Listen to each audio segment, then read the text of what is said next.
Hello, welcome to a guide video for making teams. I'm making this because a lot of people, especially in the official Discord server for Jujutsu Kaisen Fan Parade, are constantly asking for teams. And this is fine, this is completely fine, but it's been happening so much, so I figured I'd just make a short video that explains teams. Two things. Well, one, you can make your own team, of course, but another good method is just look at what other teams people use. I'll actually have a Discord server linked in the description of this video that you can join, and you can look at a character guides channel for characters that are in the Japanese version of the game and also in the global version of the game. So let's get to it. Starting off, the main format you want to do, most times at least, is either 2 supports 3 damage or 3 supports 2 damage. The general format you'll have this be, if I actually load up the game real quick. Hold on. So while that's loading, pretty much you would have your supports or you would have your debuffers at the very front. For example, looking at support, you'd want to have someone like Yaga or Megumi at the front. You generally have Yaga before Megumi, but still, you'd have your debuffers first because they can apply their debuff first, then the person behind them attacks. Another thing is too, you just always want your buffers at front, especially because some characters might buff with attacks. It's just a generally good rule of thumb. So what you would normally want if your standard team would be like Yaga, Nanami, Kaito, and then Yuta, and then maybe backup Gojo. And to explain it bluntly, Yaga and Nanami, really good buffs overall. They're really solid and great. Kaito is for cursed energy. A lot of people don't understand. Some people don't understand, mainly newer players. They don't really get like, oh, why shouldn't I use the SR? Why do I use the R? And it's because this curse energy allows you to infinitely buff pretty much as long as you just keep using the curse energy buff. As long as Kaido isn't stunned, you can infinitely buff with your 2 main buffers. However, of course, you may not use Kaido if you have like max awakening. So that's a really very standard way of looking at things. A main thing is too, a lot of people do actually understand how to, which characters to use, especially because they maybe look at the tier list or they see what other people use. But another focal point is actually what memories you use. So I'm just going to give you an example of like which memories are best for each character. If you have a different character that I actually don't mention here, you can very easily just look up that character in the character guides on the Discord server that I'll be linking in the description, and then you'll be able to find a character that you looked up for. So for Yuta and Gojo, you'd want to be using non-standard and Pride most times. This just maximizes your damage. If you're using both on the same team, it depends which one you have first, in backup and the other. If you have Yuta in backup, you'd give Yuta Pride. If you have Gojo in backup, you'd give Gojo Pride. And then the other one you'd give non-standard. This is because you just want to maximize your ult damage while also being able to get ult pretty fast. For support, now these are very interesting ones because a lot of people just put a lot of people don't understand how broken DeFi Wasp and Perfect Synchronization are really. Mutual Trust and these other ones, Unity from the heart, is it? Unity from top to bottom. These are all really good, but you need to know how to use them correctly. So what I'd recommend generally, this is what I actually use. I put Perfect Synchronization on Kaido. This is the best. Perfect Synchronization is the best one I actually put on Kaido. And what it does is if you use ult, if you use this memory, you will actually buff. So increase all allies damage by 30 to 35% for 1 turn. So this gives an extra like 35% if you're doing Copper Default to like your Gojo or your Yuta, which is actually really broken. And start of Battlefield's ultimate gauge, that's pretty decent. Not the most important thing, but it actually does help, especially for getting Kaido ult fast. Especially if you use the next one that I'm going to mention, which is Unity from top to bottom. So Unity from top to bottom is this one right here, as I said before.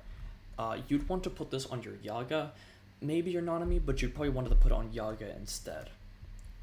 Of course, like what does this say here is like when command skill or ultimate is activated. So just basically whenever you use this, increases all allies' ultimate skill gauge charge rate. So this isn't like it adds 30%.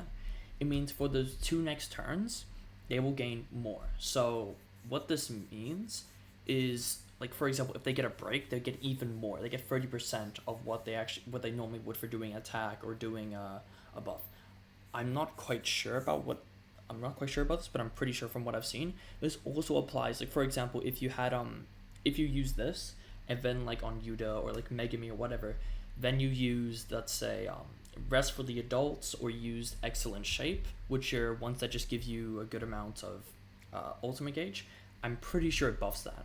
I'm not 100% sure, but from what it looks like when I've used it in game, it looks like it does actually buff it quite a bit by 30% there. Back for these, so mutual trust. Some people don't understand it, but to make it explain in the most simple form, at the start of the battle, just recovers all allies' curse energy by 10. This is really great if you're not using Kaido, and I'd recommend putting this on your Nanami if you're going to be using him.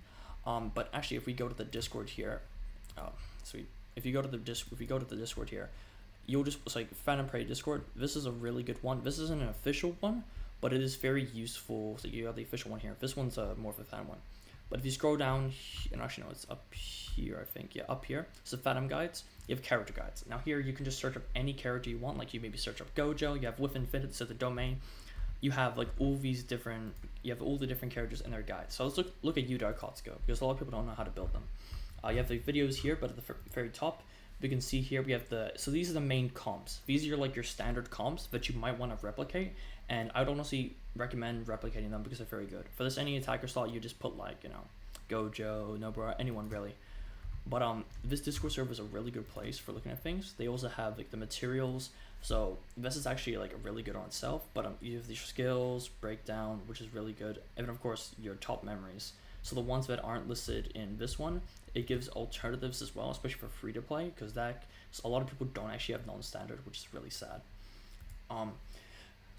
So to summarize everything, since this is meant to be a really short video, to summarize it all really, you just want to be able to buff like the main meta at the moment, and it's actually for the JP version too, it's just nuking.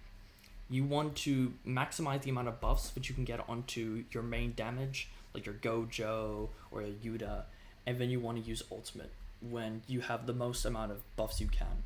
So for example, you would want to get like all 4 stacks of Yaga buff, and then all 4 stacks of Nanami, and that's going to be like so much more damage. Like if you compare just the buff version to just the normal, it's significant.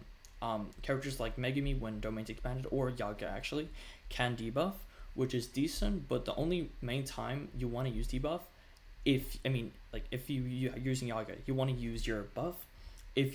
However, if you have like only 2 turns to work with, you might want to use your debuff, or like for example Yaga's ult, which is also a debuff. But for the main thing, just the gist of it, because this isn't scripted, I'm just going off on a wing here. 2 supports or 3 supports, and then the rest are attacker. Have your attackers at the back. Have most of the time if you're using 3 attackers, you have 2 at the back, and then you have 1 backup. If you're using 3 supports and 2 attackers, then you have 1 attacker at the very back and 1 attacker backup. Actually, I could probably show you what a team looks like. Actually, you could maybe go to the Discord. A lot of people are constantly sharing their teams, but you can also just see here. It's like you have your debuffer and buffer. You have your Kaido. You always want to have Kaido like about this 3rd slot, and then you have your damager, and then you attack. So you see it's the same format that I just said before. Of course, you can like change your around things, but this is generally the most optimal. As you can see here, these are the ones that I mentioned. Like if we maybe can't zoom in here, but you can see like unity from the top to bottom on Yaga, as I said before. Death by Wasp, which is really good. Actually, I think I actually didn't mention that, but Death by Wasp, which is like 10% increase, which is overall just really good. It doesn't seem like much, but it's honestly really good because you can just use it anytime without having to use an ultimate. But you can see here, just the bottom line is you want to be optimizing like Fairy Sun burst damage. There are methods to do sustain, but the general meta, and it probably will always be the meta in all honesty, is just getting a lot of buffs on your damager, your Yuda, your Gojo, or maybe your Nobara, and then just nuking, just absolutely nuking. Hope this clears things up. If you have any questions, you can actually just go to the Discord, ask in the Game Guides channel here. People are willing to help you, but I really suggest just watching this, just finish this video. If you actually have finished this video, then please do share with other people that do have questions, or just like leave a like. I suppose it just helps. Thanks for watching.